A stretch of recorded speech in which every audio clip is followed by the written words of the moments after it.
ఒక మాట మీ అందరికి చెబుతాను, జాగ్రత్తగా వినండి. భూమి మీద మనం ఏదైతే కలిగి ఉన్నామో ఇదేది శాశ్వతం కాదు. రెండో మాట, భూమి మీద మనం జీవించి ఉండగా ఆటుపోట్లు అనేవి సహజంగా వస్తూ ఉంటాయి. అందుకే మన పెద్దలు ఒక మాట చెప్తారు, పళ్ళు వాళ్ళు అవుతాయట, వాళ్ళు ఏమవుతాయట, పళ్ళు అవుతాయట. అంటే ధనవంతుడు అనుకున్నవాడు విర్రవీగితే పేదవాడైపోవడానికి ఎక్కువ కాలం పట్టదు. పేదవాడిని అనుకున్నవాడు ఎక్కువ బాధపడక్కర్లేదు. ధనవంతుడుగా దేవుడు చేయాలనుకున్నా ఎక్కువ కాలం పట్టదు. ఆయన నెబుకద్నెజరు చేత గడ్డి తినిపించాడు. అంటే ప్రపంచాన్ని పరిపాలించిన చక్రవర్తి కూడా ఏం తిన్నాడట?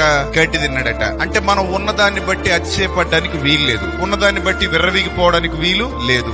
ఎందుకంటే ఏ క్షణాన్ని ఏం సంభవించబోతోందో, ఏ క్షణాన పరిస్థితి ఎలా మారబోతోందో, ఏ క్షణాన దేవుడు ఎవరిని ఎక్కడ పెట్టబోతున్నాడో మనకు తెలియదు. గొర్రెలు కాసుకున్న వాడిని తీసుకెళ్లి రాజుని చేశాడు, అమ్మబడిన వాడిని తీసుకెళ్లి ప్రధానిని చేశాడు, గొప్పవాడు అనుకున్న వాడిని తీసుకొచ్చి నేలన కూర్చోబెట్టాడు. సో కాబట్టి ఆయన ఏదైనా